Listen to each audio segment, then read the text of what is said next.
Hello hello hello বন্ধুরা, কেমন আছো?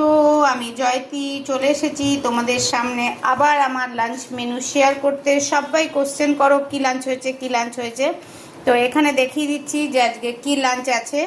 আজকে হচ্ছে মঙ্গলবারে আজকে হচ্ছে নিরামিষ দিন।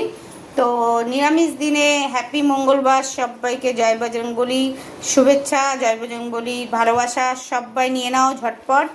আর কি মেনু আছে তাও তোমরা দেখে নাও। ভাত তো দেখতেই পাচ্ছ, এখানে করলা আলু ভাজা হয়েছে, আবার আলু পেঁপে সেদ্ধও হয়েছে, যেটা শুকনো লঙ্কা দিয়ে মাখা হয়েছে ভেজে। আর এদিকে আছে পাঁপড়, তো লাস্ট মেনুটা আগে দেখালাম। অরড় ডাল আছে, পটল আলুর তরকারি আছে। ওরে বাবা, মেনু তো শেষই হচ্ছে না, আর আমার ভালোবাসার জিনিস।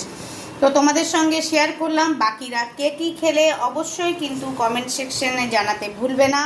কর্তামশাইয়ের খাওয়া অর্ধেক হয়ে গেছে, আমি বসে আছি খাবো বলে। তো যাই হোক, সবাইকে টাটা, সবাইকে লাভ ইউ। সবাই খুব ভালো থেকো, সুস্থ থেকো, আর কমেন্টের মাধ্যমে ভালোবাসা দিয়ে দাও। আর ভালো লাগলে লাইক কমেন্ট শেয়ার অবশ্যই করবে এবং লিখে যাবে। টাটা, বাই বাই, ওম সাইরাম।